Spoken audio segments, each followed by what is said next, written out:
American Werewolf in London, released in 1981.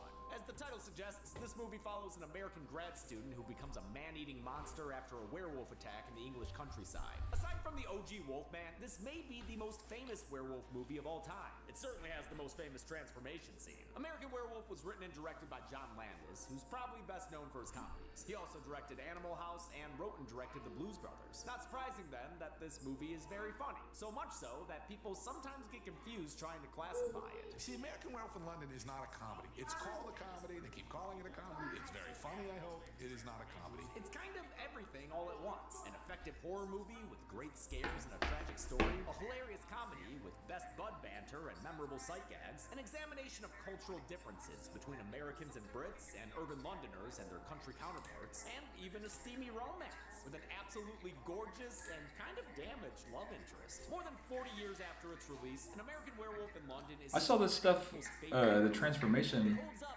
on in this movie today, and it really piqued my interest. If you've never seen this movie, do yourself a favor and check it out. It's essential viewing for any horror fan. Hey, so get this. Two Americans walk into a tavern and... Hold on. Hello? Hey, boss, glad you picked up. Yeah, I don't really know how to say this, but I am turning into a werewolf. You know, I've got all the classic werewolf symptoms and whatnot. So, to save society, I'm gonna need to step away from work. That's cool. Werewolf symptoms? Are you sure you're not just sick? Have you gone to a doctor? Okay, but why would I go to a doctor when I am obviously turning into a werewolf? Zorn, I know you think you can self-diagnose, but it's important to get an actual medical diagnosis. And you can make that easy with today's sponsor, ZocDoc. See, ZocDoc is a free app and website where you can search and compare high-quality in-network doctors and click to instantly book an appointment. You're able to select from their over 100,000 doctors across every specialty. Like werewolf? No, not like werewolf. That's not a thing. But you can filter for actual doctors who take your insurance, are located nearby, and are well reviewed by verified patients. Then when you find the right doctor, opt all the way to the fourth. This game, you're not ready for it. Ground to drop off two American grad students, David and Jack. They're backpacking across the English countryside in all its great glory. I mean, look around.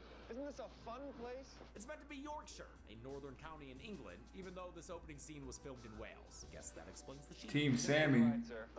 You have lovely sheep. They get to East Proctor, a fictional village played by cricketers. Team Sammy. Send them into the only open building around. We're so what? No, really. What kind of ad is that for a pub?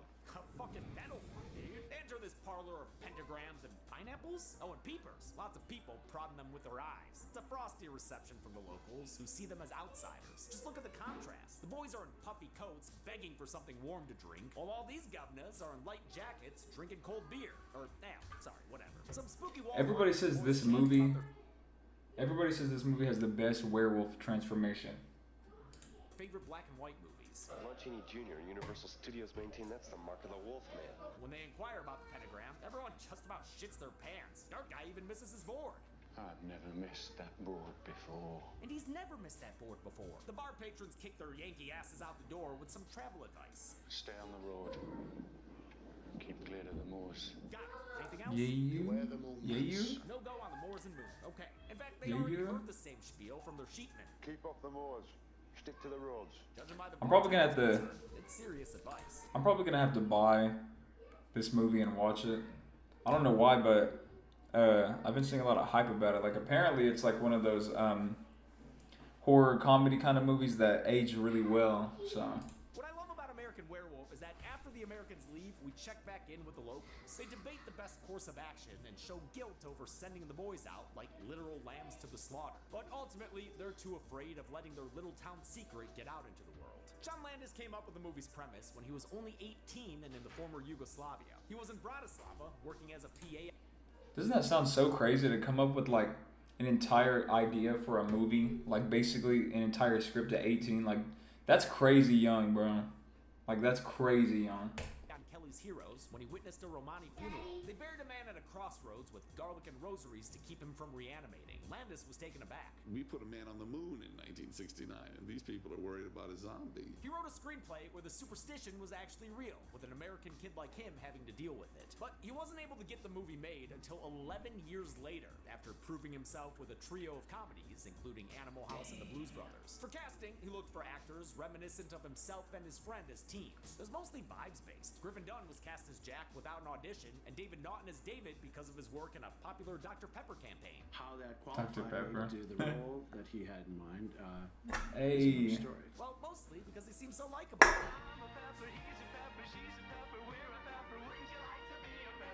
Naughton was previously seen in What the? Screen Man, which we once made him screen with us at a convention. He was a good sport about it. Landis' self-insert and his pal are wandering around, acting like Weatherman Mario.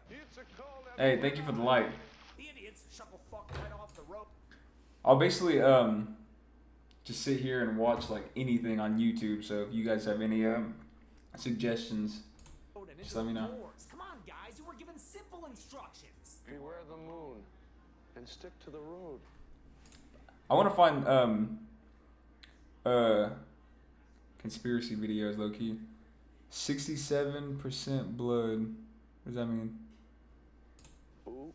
Motherfuckers said oops, like they didn't just plain as day march their asses off the road right under the moon. All of a sudden they hear a howling, which was made of about 9 different sounds played backwards, including a wolf, lion, panther, and locomotive. They see something they think may be a dog, but we don't get to see anything to corroborate, at least not until it's too late. Oh shit, and David just runs out on Jack like that? I mean, sure, yeah, he eventually stops and turns back, but we all saw you, Dave. We know what you did. By the time he gets back there, Jack's been torn to bits, lying dead on the cold ground with parts of his face and Dang, torso. that happened missing. quick. David doesn't have much time to dwell on it.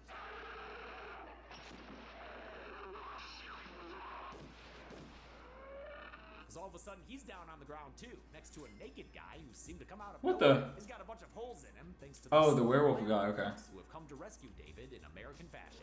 Makeup artist Rick Baker had wanted to do this movie for a decade, ever since he did effects for Landis' first film, Schlock. That was its title, not a judgment of its quality. By the time American Werewolf went into production, though, Baker had signed. Even though some of the practical effects, at least back in the day, look a little like uncanny and kind of weird, I do think doing practical effects is like really good for the long run of like movies. Cause like, I mean, you can go back to movies made like in the early 2000s to like basically like 2010s era, and a lot of the movies, like, I feel like they don't hit as hard because you can tell they just look so fake because of like using CGI. CGI is insane nowadays. They use too much CGI. On to bring his lupine ideas to life for Joe Dante in another project. Landis convinced him to jump ship, and Baker left his protege Rob Bottin to do the howling. Bottin would follow that up as lead effects artist on the film. The film. Like, look at that right there is crazy. Like, look at the. Okay, hold By up. the time American Werewolf went into production, though, Baker had signed on to bring his lupine ideas to life for Joe Even Dante that in looked pretty another good. Like, that looks Landis decent. convinced him to jump ship, But, and like, Baker left his protege Rob Bottin to do the Hold howling. Bottin would follow that. This, up. like, that looks crazy. Like, that actually looks like fucking scary. Artist on Like, look at that. And it's like an animatronic thing. Like, yeah, see that?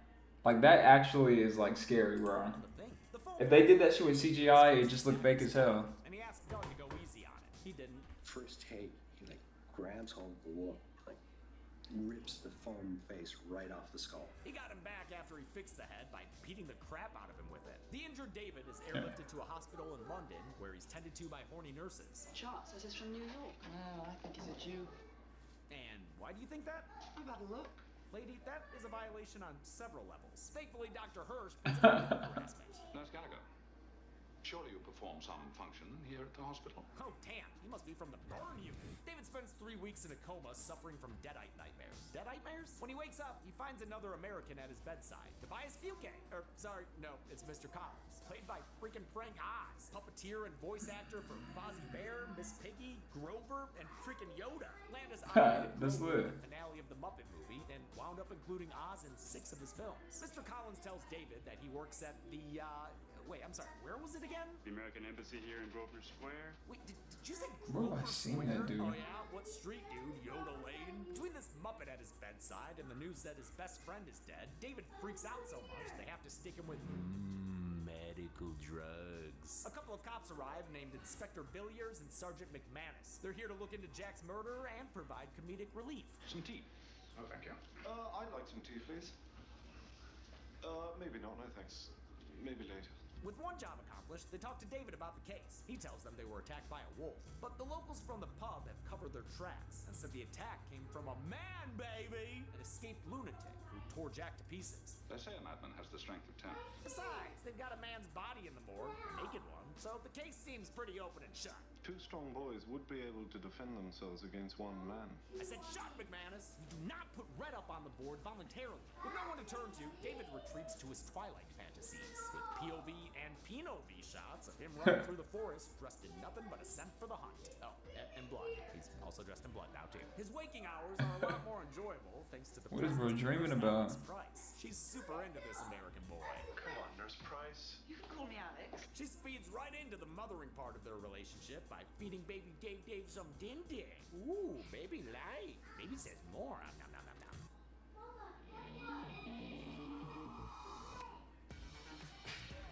What is this?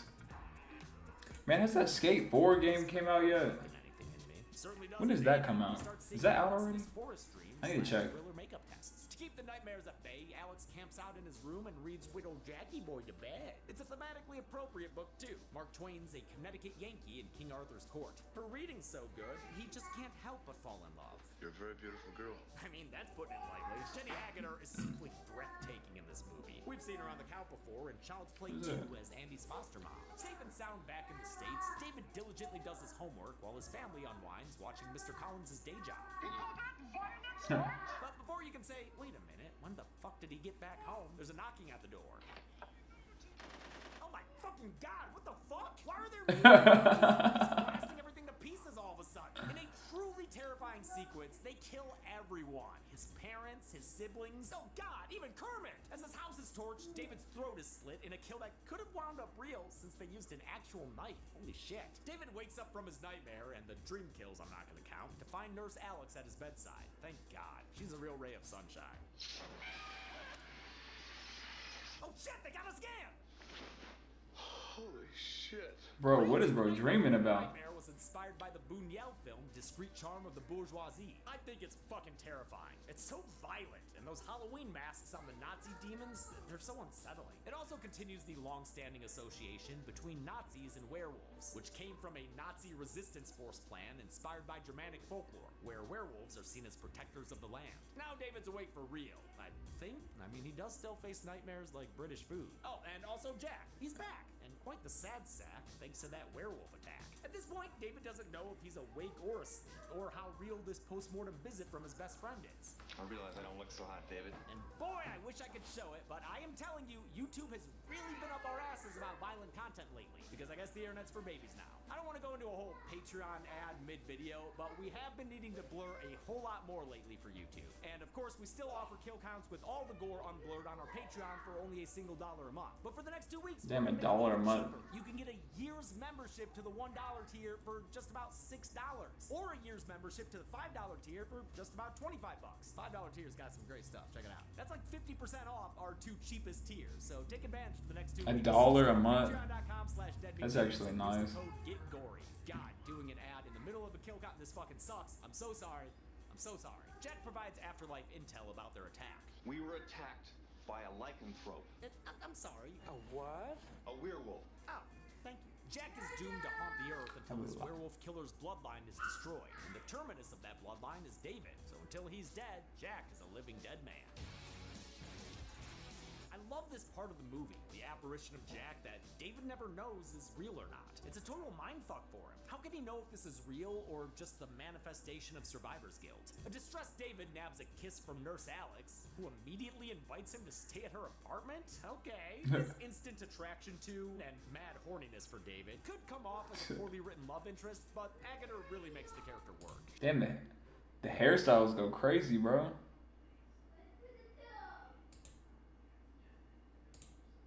Instant attraction to and mad horniness for David could come off as a Dang. poorly written love interest, but Agutter This shit tough. Low-key?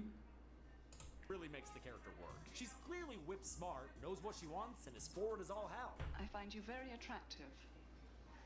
And a little bit sad. It also works because she's kind of messed up in her own ways. She likes mothering sad men, especially sad American men. I mean, her apartment is decked out with U.S. icons like Mickey Mouse and Donald Duck. No wonder she wants to yank on this Yankees doodle dandy. And yank they do, as well as Hank and Pink in a sexy sudsy scene. Damn, they mouths all the way open. Then they take things to the bed where David undergoes his first transformation into a little lapdog.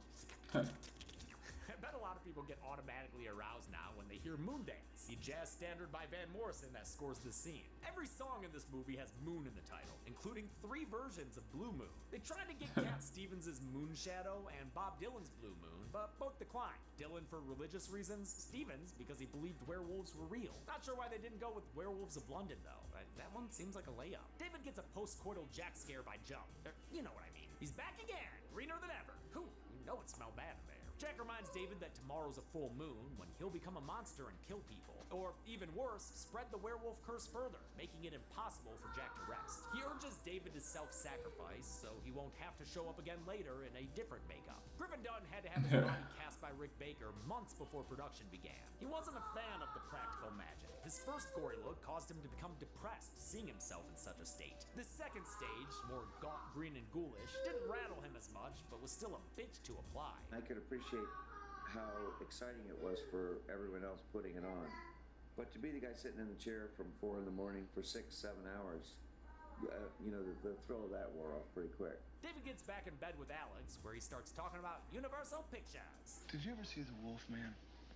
Is that the one with Oliver Reed? No, ma'am. You're thinking of The Curse of the Werewolf, Hammer's 1961 Wolfman attempt after they successfully did Frankenstein, Dracula, and The Mummy. It was the first werewolf movie in color, too. But David's got no time for British cinema history. Well, I think that a werewolf can only be killed by someone who loves him. He's referring to how the OG werewolf, played by Lon Chaney Jr., was killed by his father, played by Claude Rains. And lucky for David, Alex loves American cinema history. I'm torn between feeling very sorry for you and finding you terribly attractive. And she thinks he's a pitiable creature, so he's got that going for him too. We switch to a doc plot with Dr. Hirsch, who had grown close to David during his hospital stay. He decides to check into the boy's werewolf tale and pays a visit to the slaughtered lamb. Like the Americans, the locals regard Hirsch as an outsider, an out-of-place posh guy from the city. Campari soda would do very nice, I think. Sorry, love. But Hirsch is actually pretty baller and makes the place his own as he cuts to the chase. Nasty business with those 2 young American boys, wasn't it? He inquires about David and the supposed madman who killed him. He almost gets some info out of Dart's guy until another dude shows up and shuts that shit down. That's enough! Okay, jeez. The Darth Vader is played by David Schofield, who was in the 2010 Wolfman reboot. What's going on, X-Worm? Referencing his appearance. I'm watching the Dead Meat to it's called American Werewolf in London. Apparently it's like one of the best werewolf transformations like ever created, and it's all practical effects. As for the quiet, just watching random stuff on YouTube, low-key. John Woodvine, who's still alive and just turned 96. He's a real-life badass too. Back in London, Alex leaves for work, so David spends a lazy day angering pets and watching ESPN 8, The Ocho. It's honestly a meandering montage, mostly an excuse to listen to Bad Moon Rising by CCR. It does a good job putting the viewer at ease though, as they wait for that bad moon to rise. And when it does, things change hard and fast. Jesus Christ! Over Sam Cooke's cover said you're from his London? favorite song, David undergoes a body-breaking, limb-stretching, just so painful-looking transformation. It's a full hour into the movie, but the wait is worth it. This is an iconic capital H horror movie moment. The change is so gradual, you really feel David's pain, especially since Naughton sells the ever-loving shit out of it. The The climax is his facial alteration. We watch in real time as it stretches out into a snout. Landis said this whole thing was a metaphor for going through puberty. I mean, these weird things are happening to you, and you're hungry, you're horny, and your hormones are raging. The transformation is why Rick Baker wanted to do this movie so badly. Landis wanted it to take place under bright lights and do something different than Chaney's seated transformation in Wolfman, reasoning the process would be a lot more active and painful. That discomfort would extend to the performer too. The first thing Rick Baker said to me was, "You're playing?" I said, "I'm playing the role of David." He says, "I feel sorry for you." Like Dunn, Naughton had to get all his body parts cast and molded 6 months before shooting began. When it came time to shoot this pivotal scene, he'd start his days at 4 in the morning and undergo 5 hours of makeup. And since there were so many stages 5 to hours is transformation, crazy. this went on for an entire week. Baker studied the anatomical differences between dogs and humans to determine where and how certain bones and limbs should stretch and distort. For the first time, he had a crew working underneath him, all young and inexperienced fans of his previous work. Build a website you love with Wix. For your Zombies. create your brand. Your Bro, what you talking about? breakthrough. To be honest, we didn't really quite know what we were doing. They helped him create parts out of urethane elastomer, since traditional foam latex wouldn't stretch enough. 5 people operated the wolf puppet's face, using levers for the mouth. That reminds me. Syringes full of air. That reminds me. 28 days later or whatever. Isn't that based off in like London or something? It's not in America, right? I'm pretty sure it's not in America, at least. To inflate the cheeks and brows. For the hair growth, they pulled hair out through the rubber skin, then played the footage in reverse. Throughout all this, David Naughton had to lie in a hole in the set floor for hours. You can even see some of the scenes in the movie. It took months and months of work for what wound up only being a few short minutes on screen. There were definitely a number of times where I was really questioning what we were making and whether it was worth all the work that we put into it. It definitely was. Not only is this scene an all-timer of the genre, it won Baker the first ever Oscar for Best Makeup and Hairstyling. The Academy created the award in 1982 in response to The Elephant Man, which had come out the previous year with... You don't watch movies or TV? for its impressive effect. What you be doing? Just gaming? Gaming hella? We have an American Werewolf in London. Don't stare at me through the camera, dude. It's open season on the motherland. David's first course is a sauced British couple who are trying to, I don't know, scare their friends from the back door or something. Watch people watching movies and TV. Bro, low-key, I feel that, bro. Kind of British shit. They're taken down by a sudden case of... I love watching movies, bro. Seriously, it's... You should watch movies, bro. Movies are lit. I mean, I don't know. I guess it depends on, like, your preference, but, like... I don't know. Like, I prefer scary movies and, like, Marvel movies, honestly. Like, I love Marvel movies. It's pretty quick. The Werewolfing continues with a trio of home... At least up until Endgame, bro.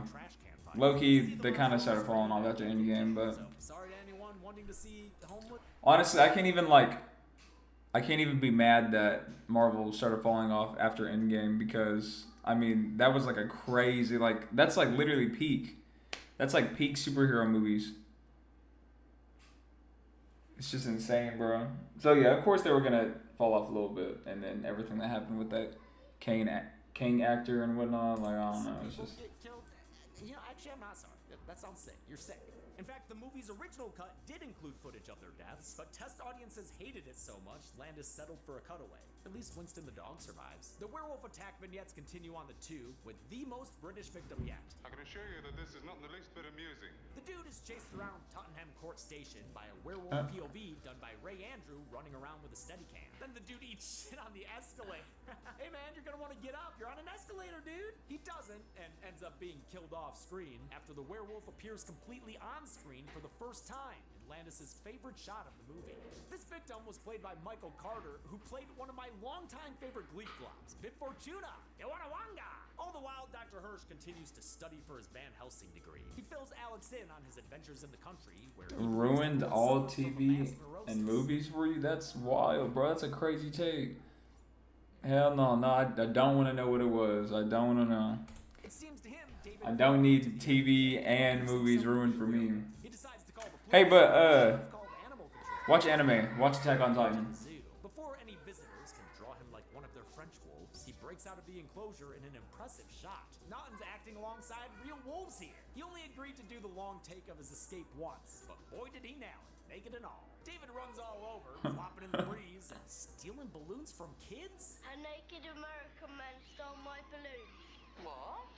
Dude, you can't be talking to kids while you're naked in a park. That'll get you locked up even in London. Apparently, some of these background extras were actual patrons of the Royal Zoo, since it opened while they were shooting there. Excuse me. Naughton said being naked wasn't all that bad, as long as he was... What the... What gets awkward is when they cut, and now you're just a naked guy standing in the street corner. He makes it back to Alex's apartment, where she's weirdly okay with his new flasher look. Easier for her to get him naked. Yeah, I'm good, bro. You don't gotta tell me, bro. Something tells me he's not in the mood to go to the doctor. More like in the mood to play. Watch Attack on Titan though. Come on, bro. It's good. His body's in tip-top shape. Cheerio. His mood is sour. It's really good. Brits comparing the morning news to I'm telling you. Burtonville. The worst, bro. Who are you? It makes him Bro, Attack on Titan, bro. You need to watch it. It could change your life, dude. Anime is basically just like a... I mean, it's just like cartoons, I guess. I don't know. But the Londoners remain unflappable. Like a little bit more serious, you know, obviously, but... I don't know, bro. I love anime. Just punch the cop in the face. That'll get you cuffed on either side of the pond. I also love aura farming, so that might have something to do with it. Fearing that he'll hurt the woman he loves when the full moon comes back out tonight, David flees into London at large. I love the photography here. It's really fun to see the city as it was 44 years ago. David finds the nearest phone booth to call home. He wants to talk to his family before he ends this cursed bloodline. American Werewolf is, of course, a landmark for practical effects and a surprisingly funny horror comedy, but it's also got a tragic heart beating beneath the surface. Naughton's performance here is a great reminder as he talks to his little sister for the last time. No, I'm not being silly, you little creep. You promise? Okay. So do you just basically play games? Do you play games? I'm sure you gotta at least play games, bro. At least. Demonetized, so he follows a wacky waving degradable Jack into a porno. Okay. I think I like movies. Let's sit there and watch something. Okay, I mean, I don't know. See, I'm completely different. I like the idea of just sitting down, relaxing, and just locking into something. Like it also, if it's something I can lock into, then I feel like I can really understand what I'm watching too. Because sometimes you can watch a movie and not really watch it. You know what I mean? You can watch something and not really understand it. But I really like just sitting down and watching movies, bro. It's cool, especially scary movies. Do I drive? Yeah, I drive. Wasn't always meant to be a smutty setting. The Arrow Cinema had screened cartoons back when Landis first wrote the script, but in the intervening years, it became a porno theater. Thus, we're treated to a matinee of See You Next Wednesday, a fake porn that was advertised in the tube earlier. These scenes were the first thing Landis shot, and since the crew had to be British for tax incentive purposes, none of them knew him yet and were rightfully confused. The crew was sort of like, okay, what is this movie? David takes a seat next to Jack, who's laughing at how much we've got to blur this episode. It's not funny, you son of a... Oh, no wonder. He's half a bastard Skelly now. You look awful. Dang, he looks insane. I think it looks pretty cool. It's an animatronic puppet, which Griffin Dunn wasn't pleased about. It meant he wouldn't get to act in his character's final scene. I was quite threatened by the damn puppet. Of course, he still provided the voice, and they even let him operate the puppet's jaw. Jack introduces David to the growing cast of corpses he's been leaving in his wake while he's not awake. He's all like, "This is us." Reception. My favorite horror movie of all time has to be A Nightmare on Elm Street, the first one. I think it's really, really good, bro. And I think it's my favorite one because you look back, I think it came out in the 80s. I'm not exactly sure, but I used to be terrified, deathly terrified of it. I used to have a tiny little box TV, and it had a VHS tape player thing in it, and which is those thick tape things if you don't know, but I only had Monsters Inc., Toy Story 2, and A Nightmare on Elm Street, and I'm assuming that movie was actually my mom's But I had it in my room, and as a little kid, I'd watch it all the time, and I'd have like crazy nightmares, bro. Like crazy nightmares. But I loved the movie. The movie was just, I don't know, it was so good.